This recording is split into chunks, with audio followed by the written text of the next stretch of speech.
Thank you. It's already afternoon. So good afternoon, everyone.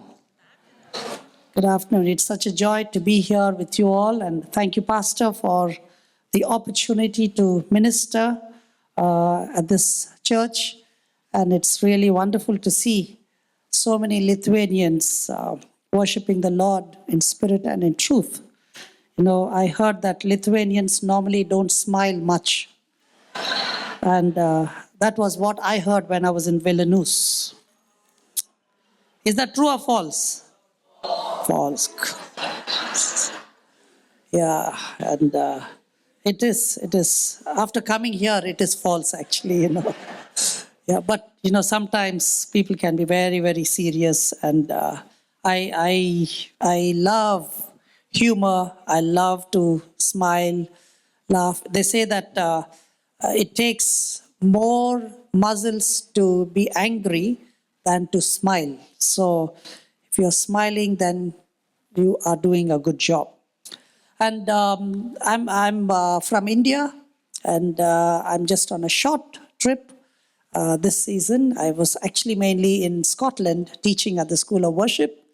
Yesterday I came from Glasgow, and I had a meeting last night. Today I have 4 services. I finished one in Watford and then came here, and then another 2 services. And tomorrow I have a meeting in Westminster Abbey. And then on Tuesday morning, I fly to Hungary. I have an evening meeting there in Budapest. And then on Wednesday, I have 4 days in Azerbaijan and in Karabakh. And then hopefully the plane will take off, and then I can go home to Bangalore. And, I am a YWAM missionary. YWAM is Youth with Mission. I've been in the mission field for almost 30 years. I'm 50 years old, and I've enjoyed this gift of life that God has blessed me. And if you have your Bibles, you can turn your Bibles to Psalm 37, verse 4. Psalm 37, 4. If you don't have a Bible, sit next to a Christian. I know we all have gadgets and phones and all those things, but thank God for the freedom that we can carry a physical Bible. Not every country that I go to, you have the freedom. So when you have the freedom, make the best use of it. Don't know how long it's going to last. Psalm 37, verse 4. Take delight in the Lord, and He will give you your heart's desires. Take delight in the Lord, and He will give you your heart's desires. A lot of the people come to England to find green pastures for better life, for better perspectives, for better education, for better knowledge, for better career. A lot of the things. And a lot of the times we allow our education, our family heritage, our finances to define what we want to do with life. We think that these are the factors that help us. If you're tall, then you can be a good basketball player. If you look beautiful, then you can be a model. If you have long fingers, then you can be a cellist or a violinist or a guitarist.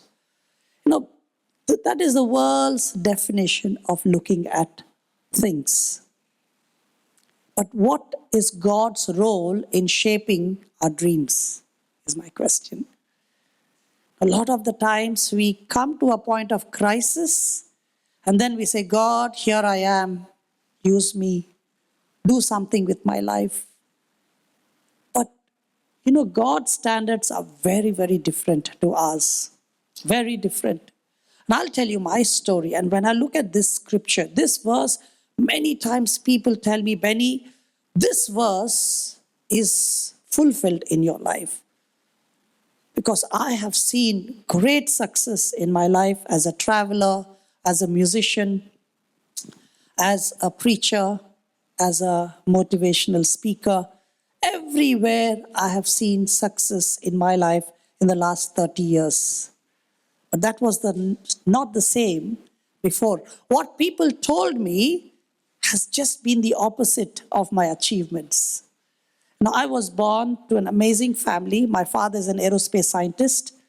and he designed aeroplanes. My mom worked as the assistant director of FIBA Radio, and I was expected to become like my father, being the firstborn. You know, medically, any doctors here? Yeah? No doctors? So we are all safe then. No. See, the doctors, no, you cannot medically prove that every firstborn son will have the same brains like the father. But Indian culture thinks it is possible.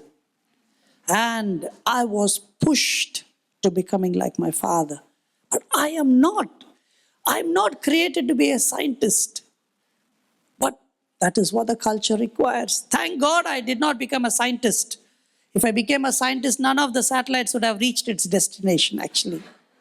But it was so hard to keep up to my father's expectations. My mother was a very godly person. I could not keep up to her spiritual experiences. And I was struggling with identity. I struggled because I was a very different person. I learned by asking questions. Till today, I keep asking questions. That is my mode of learning. But in India, learning is you just memorize whatever is taught. You understand, you don't understand, doesn't matter. But when I asked questions, I lost my interest in studies because the teachers refused to answer my questions. So very soon, I lost interest in studies. I became the scum of my family. I became the shame of my family. I had no value in the society. And I was a very good athlete. I used to really train myself. But unfortunately, at the age of 13, I was hit by a javelin. It was an accident. And my spine got affected, and all my sporting dreams came to an end. I went for music lessons. On the first day, the guitar teacher said, "Don't come back again." He said, "You have no qualities of music," because I could not clap to the right beat or sing to the right tune. So I was tone deaf and beat deaf. If you have these two special qualities, please don't join the worship team. It will only take a miracle for you to become a musician. Now that's what I was told. You see, everywhere I went, I only was a failure. Normally when you are when you are not good, yeah, good people reject you, but at least the bad people will accept you. But I was so bad that even the bad people rejected me. Like, I tried to join the gangsters, but they said, you need to learn how to fight. But I was a very weak person physically. I was born with asthma from the age of 2 till the age of 16.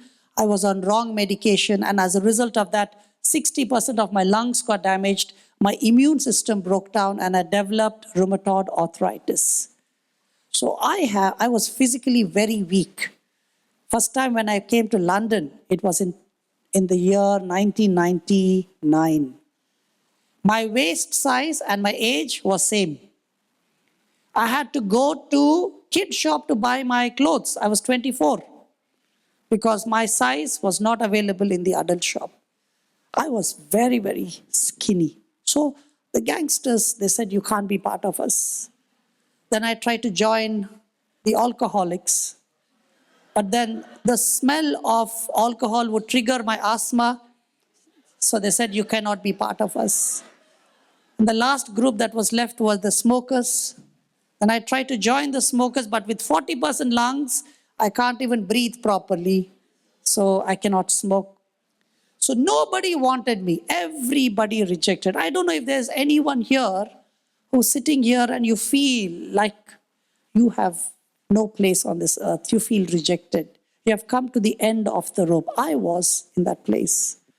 You know, I have a voice that sounds like a girl. So people used to bully me in school.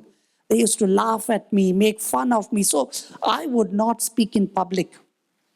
So this was my story. I lived a very lonely life, a depressed life, a hopeless life. And I wanted to kill myself at the age of 16. That is my journey of the first 16 years when I decided that I have no place to live. God is not fair. God is not equal. He does not love me. And at that point is when I decided to kill myself. On the second day in a youth camp, I heard the audible voice of Jesus Christ. Not imagination, but a real voice. Jesus said, even though, Benny, you are called useless, I want you. And I was an arrogant guy. I said, why do you want me?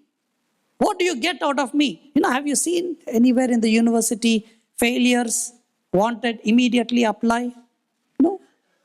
Have you seen any company saying, if anyone feels depressed, hopeless, useless, apply immediately? Nobody wants the useless, right? So I was a complete reject, and I did not understand why Jesus wants me. I said, okay, Jesus, if you want me, you have to know I have 6 months to live medically.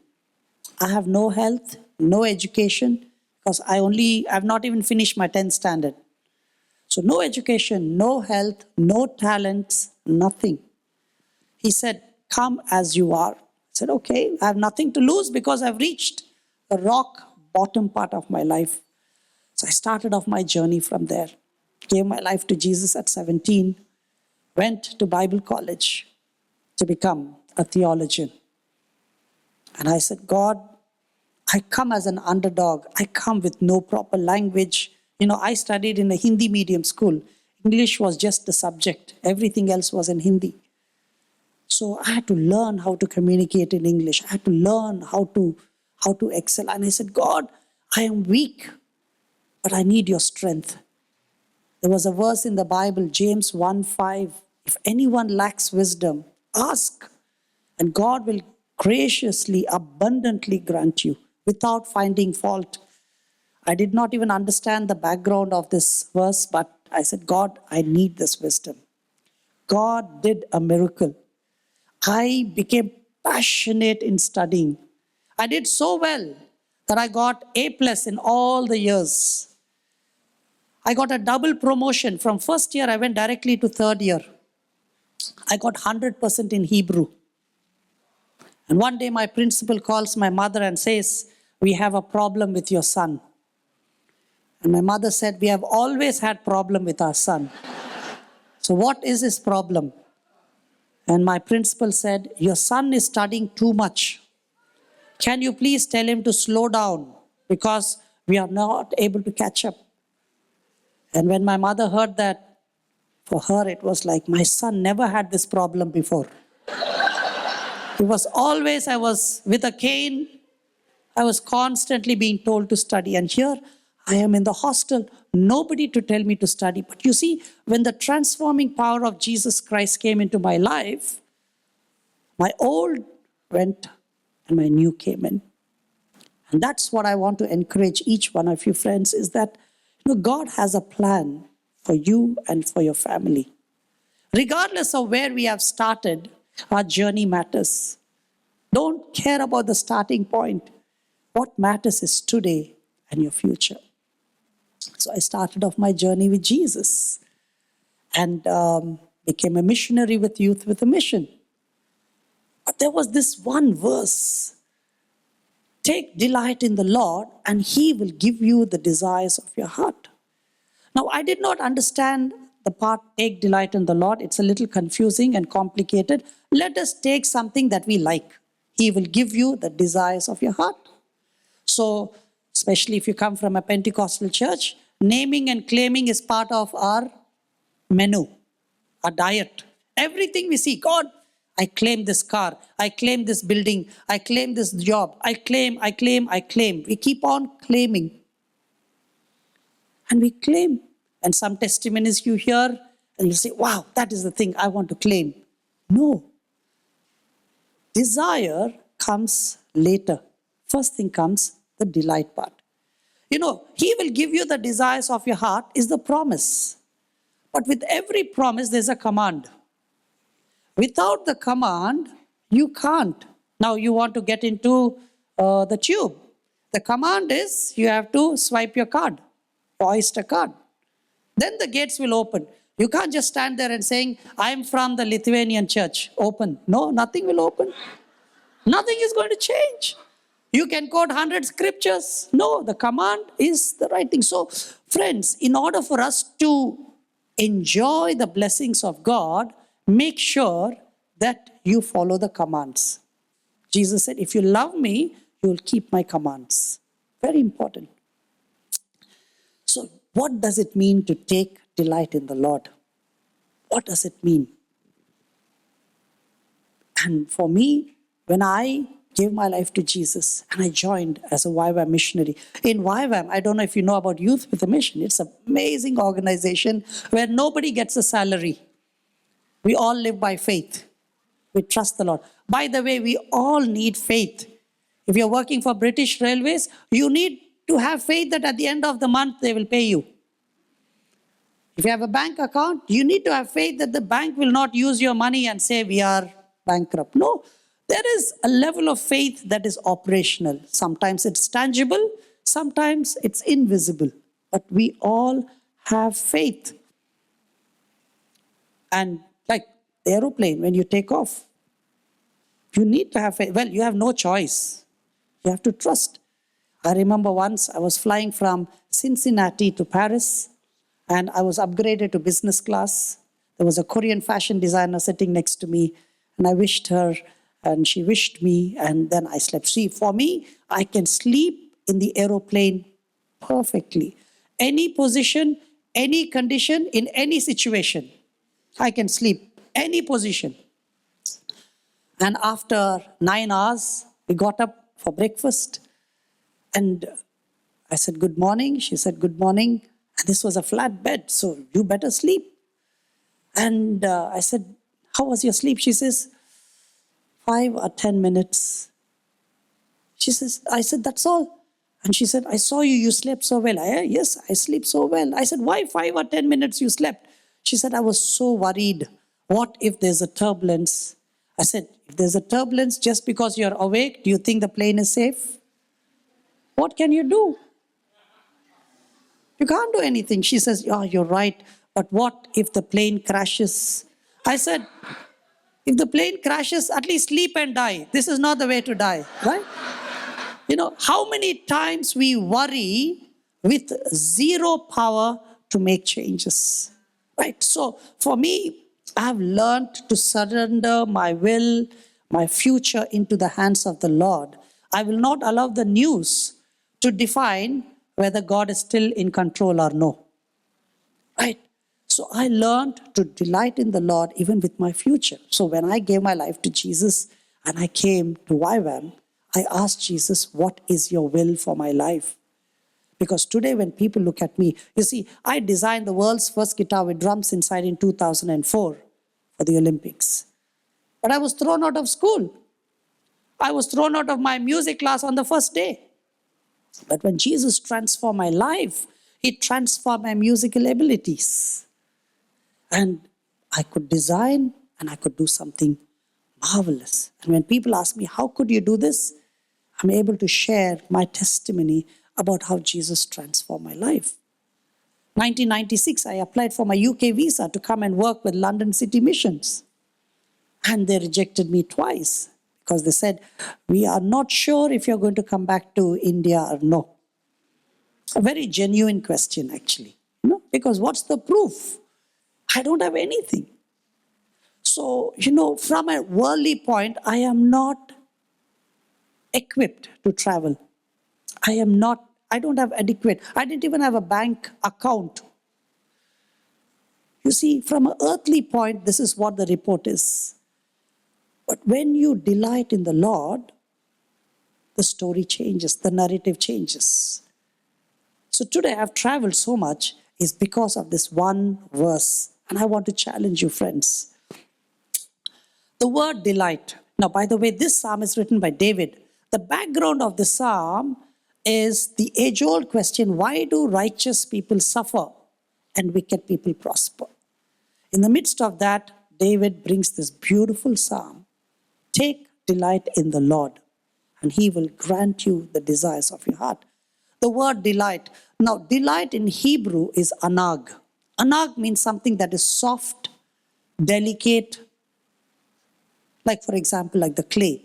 See, as long as the clay is soft and delicate, the master can shape the clay into a beautiful art of pottery.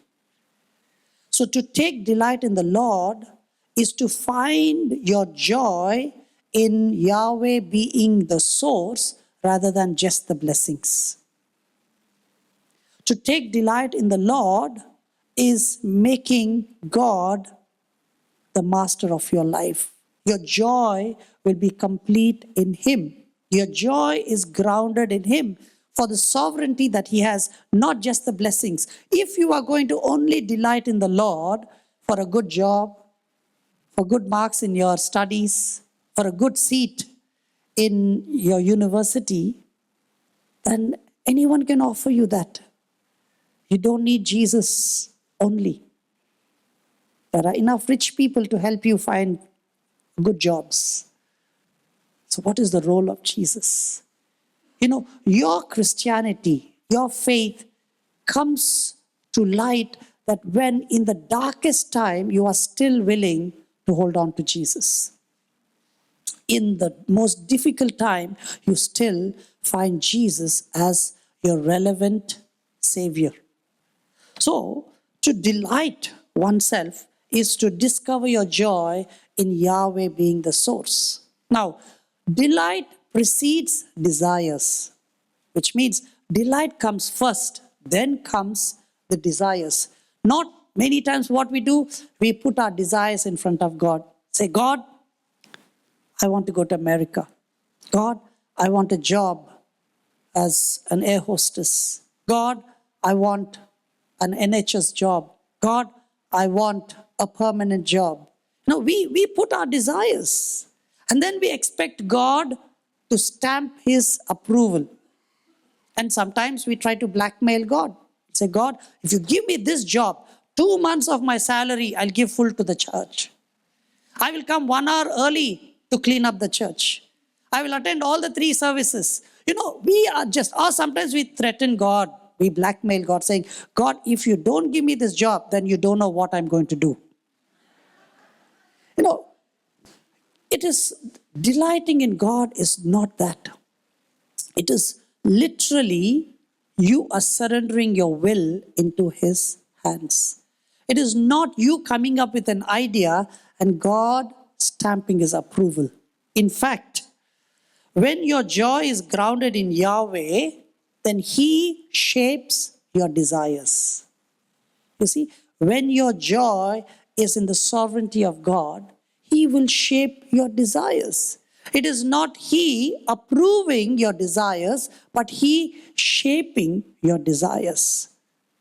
Okay? The word give in Hebrew has 2 connotations. One, He will grant your desires. But the other one is even more beautiful, that the desires themselves are given by God. You know, the desires themselves are given by God, which means that He shapes what your heart desires. He shapes what your heart desires. It is no more about my strength, my bank balance, my talents, what others think. It is about God, I come before you today. You are the potter and I am the clay. Mold me and shape me after your will. And that is where you see that He will surely fulfill those desires, because those desires themselves are planted by God, whatever it might be. And I'll share some of the stories. You can show the world map on the screen, please. Now, this is the map of how I went to every country in the world. It will come up soon. Yeah.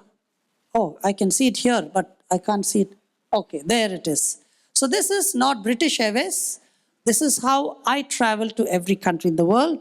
And this is my passport here.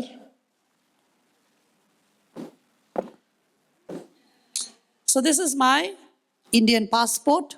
There are about 16 books inside. And that is my map of how I went to every single country in the world. And God provided. 2001, you'll read this in my book. In 2001, God put the desire in my heart. Because my dream was to go to one country. That's all I dreamt. One country before I die. When you're a high school dropout a failure in every field. Even your dreams are small. Your potential becomes small. You see, a lot of the times our dreams are based on our limitations. But I said, God, what is your dream? And he said, Benny, I'm going to take you to every country in the world by 2010. I said, God, this is wonderful, but there's something wrong because one, you have given me a wrong passport. You should have given me an Australian passport, a Singapore passport, or a UK passport, because that will make things much more practically doable. But with an Indian passport, those days I needed visas to almost every country. How is this possible? And you know, the Bible says, what is impossible for man is possible for God. So when Jesus said, I'll take you to every country, I said, okay, God, since this is your desire, not my desire, this is your desire, you planted in me, then you be my provider. So I made a commitment with Jesus. I will never ask for money, will never borrow money, will never take a loan from the bank or trust the credit card. This was my financial principle. Being a YWAMer, I have no salary, no sponsor, just trusting God. I said, God, this is your plan, so you provide for me. Why should I help God? Huh? Is he so weak that he needs my help? No. All that God required from me was obedience. And so God took me to every country in the world. He provided every line that you see. I paid my own flight ticket. And God provided. Now, this picture you see, this passport, you'll say, wow. But I'll tell you one more thing that I learned. When God puts the desire in your heart, he will even give you the strength to face the challenges. Not only enjoy the victory, but also the process. My process was, if there are any Russian brothers and sisters here, please don't feel bad. I love you guys, but this is my story. My first country as a musician, I went from Delhi to Moscow. 19th of February 2002. I was going to do my first concert in the evening in Moscow. God said, I'll take you to every country. So I said, yes, God. So as a musician, this was my first country. When I landed in Moscow, they asked me for a bribe of $50. But I'm a Christian. Christians should never give bribe, should never take bribe. So I refused to pay a bribe of $50. They detained me in the airport for 30 hours. For 30 hours, I was treated like a criminal. And after 30 hours, they deported me back to India. Even before I could play my first concert, I came back to India. What an good opening ceremony I had. Yeah? It was hard, very, very hard. All the money that I had, I invested into my first concert, and the first concert is gone. I'm sent back. Friends, even before achieving your goals, your character matters the most. Sometimes we might face challenges at the very beginning. Your character matters more than accomplishing your goals. I thank God for giving me the strength that I could bear the humiliation. And next day, God provided, and I was able to come to Latvia. And that is where I first started off my international concert tour. You can read the stories in the book. At the end of the meeting, I'll be there to sign the books. But I put my delight in the Lord. He shaped my desires, and this is the outcome of God's desires in my heart. What is God's desire for you, friends? What is God's desire for you, young ones? Bible says he has plans, and he knows the plans, Jeremiah 29:11, and plans not to harm you, but to prosper you and to give you a hope and a future. It's so nice that God not only has a plan for us, but he also knows the plan that he has for us. That is the beautiful thing that I've seen. Learn to delight in the Lord. Don't wait for a point of crisis to delight in the Lord. Even at the peak of your career, peak of your studies, learn to become that soft, delicate clay in the hands of the Lord, and He will shape you, and He will bring something beautiful out of each one of your lives. That has been my story. 2010, I broke the world record, and I became the fastest human being on this earth to travel to every country in the shortest time. There's 245 nations, both sovereign and dependent countries, including Antarctica, in 6 years, 6 months, and 22 days. See what Jesus could do. People ask me, how could you plan your journey like this? It is only because I allowed God to shape my desires. I allowed Him to plant those desires in my heart. I went with an open sheet, and He put His dreams into my heart. One such country was North Korea. The next picture, please. It should come up. Sometimes it takes time to come from North Korea, I think. Unless I didn't give the picture.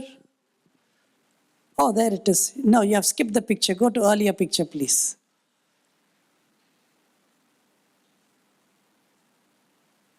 Yes, good. So this is in North Korea. Now, North Korea is the most persecuted country in the world. But one day, God put the desire in my heart saying, Benny, I want you to go to North Korea and play a song of worship. I said, God, that's impossible. How can that be possible? And I am a very open Christian. Everybody knows that I'm a gospel musician. You go and Google my name, you know that Benny Prasad is a Christian musician. I'm not secretive about my faith. But to go to North Korea. But God put the desire one day, saying, Benny, I'm going to take you to North Korea. Get ready. But it is impossible. But the Bible says what is impossible for man is possible for God. I don't know if you have hit an impossible roadblock in your life saying that there is no hope. This is a story for you. I get a call from the North Korean embassy saying 2012, April, is the 100th birth anniversary of their founder, Kim Il-sung. They're choosing X number of musicians from different parts of the world, and they said, we have chosen you to represent India to come and perform in North Korea. And they said, everything is paid by the government. My only mission trip in my life that was ever paid by the government was the government of North Korea. Right? And they told me, we have chosen you. Okay? See how God made a way. With all my connections, I can never do this. But when God is the one who is in charge of your path, He will carve the path for you. You don't have to worry about that. He does not need our help. He wants our obedience. And He did that. I was invited. It was like a mini Olympic Games. The next picture, please. Hope it will not take much time for this. Yes. So this is how my venue was. It was packed. And then they told me that I need to play musical pieces that is written by the North Korean leader. But then, thankfully, I am an illiterate musician. I don't know how to read and write music. And as a result, they were shocked. They said, how can you not read and write music? I said, I play by ear. I'm not a trained musician. Finally, they gave me the freedom to choose what I want to play because I was illiterate. Now, kids, don't use my testimony and go and tell your parents saying, I don't want to go to school anymore. No. This is my story. You have your own story. Okay? And because of that, I played 2 worship songs. My Jesus, my Savior, Lord, there is none like you. I stand amazed in the presence of Jesus the Nazarene. And it was on their national news.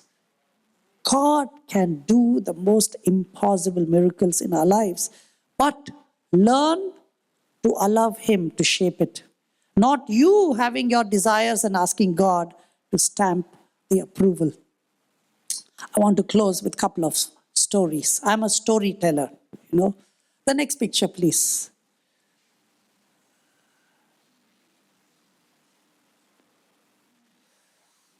Okay, no, before this, no. Okay. I don't know why the order got mixed up. I gave it all in order. No, please. Yeah. Now, this is again a story connected to North Korea. And I don't know for whom this story is, but this is an amazing thing.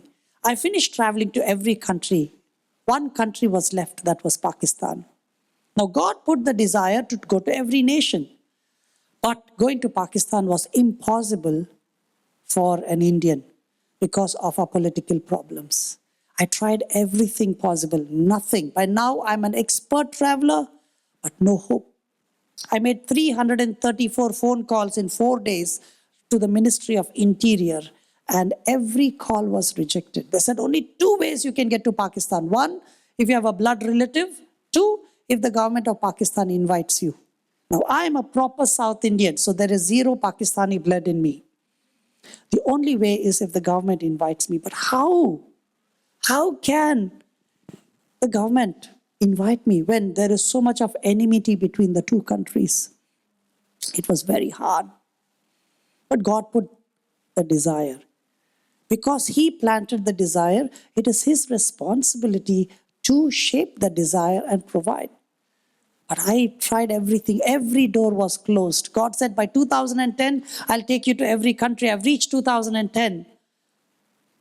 I said, God, time is running. This, I will make a way. So I went to this hotel.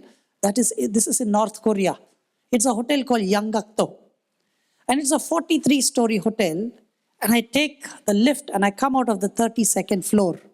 And 2 men were walking into the lift. You see, the exchange between people in the lift is not even 1 minute, 30 seconds. And I heard them speak in a language that sounded like Hindi. And I said, wow, you're speaking in Hindi. They said, no, this is Urdu. And then they asked me, who are you? So I told them who I am. Then I asked them, who are you? They said, we are the delegation, we are the official delegation from the Parliament of Pakistan. I said, wow, your country is the last country to go. They said, well, meet us at 10 o'clock in the night. So I checked the room number.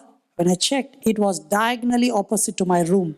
What are the chances in a 43-story hotel you meet the right people? Night I went, I played a song on the guitar for them. Then the man sitting next to me happened to be the Speaker of the Parliament of Pakistan. He said, Benny, don't worry about the visa. I will make sure that you'll get your visa. We went back to our respective countries. He calls up the ambassador of Pakistan to India, said, Benny is my friend, give him the visa. And the ambassador calls me on my phone and says, the speaker is on the phone. Come to the embassy in 5 minutes. I will give you your visa. 22nd of November 2010, I landed in Pakistan and I broke the world record. You see, North Korea is the last place you would find help. But when God writes your story, it's completely different.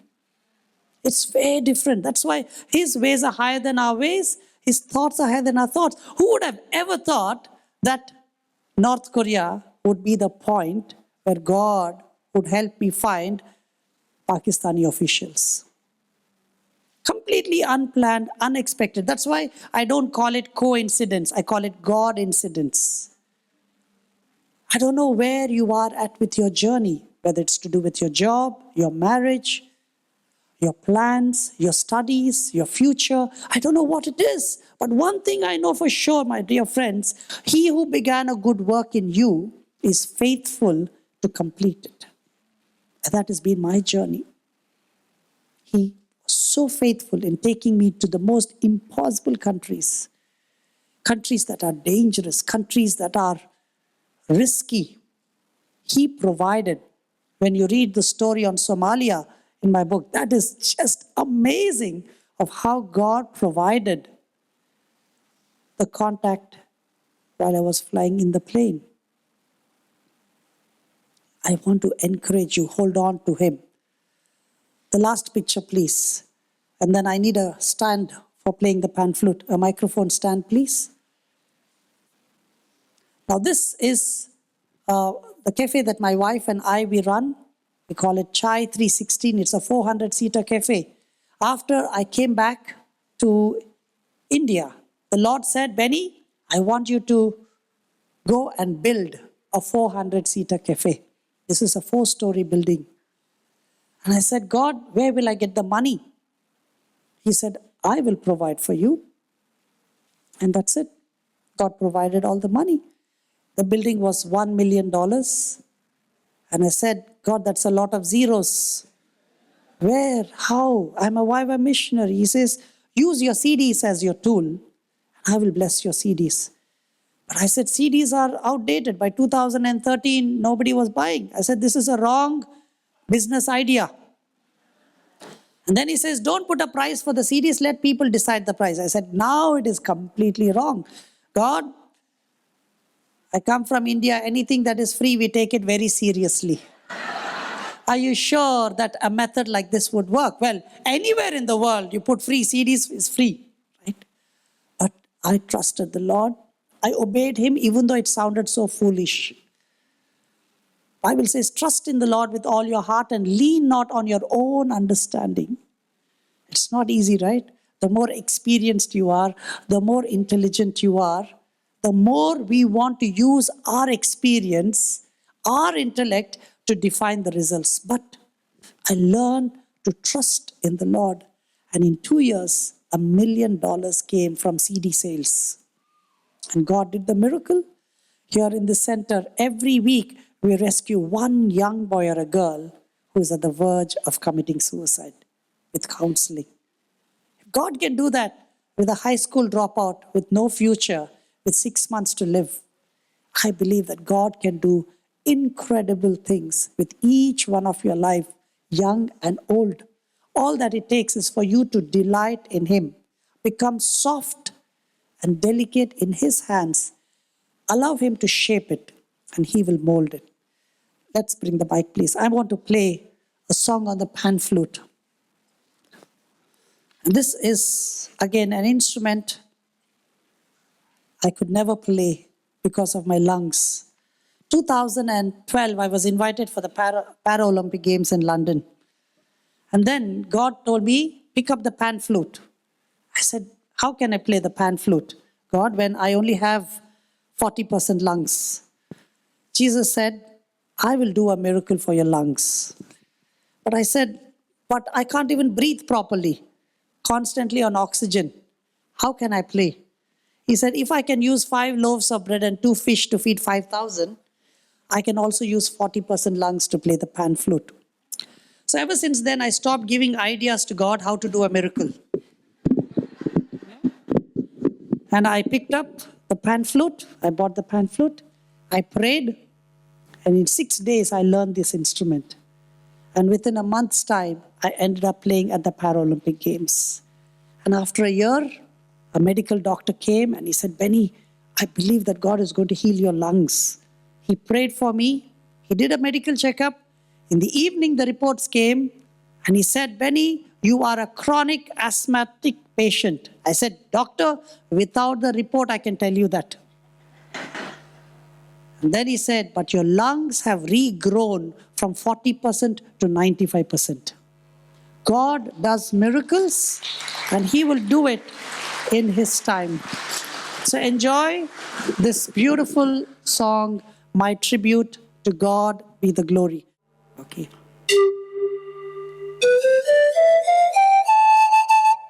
Okay, play the track, please.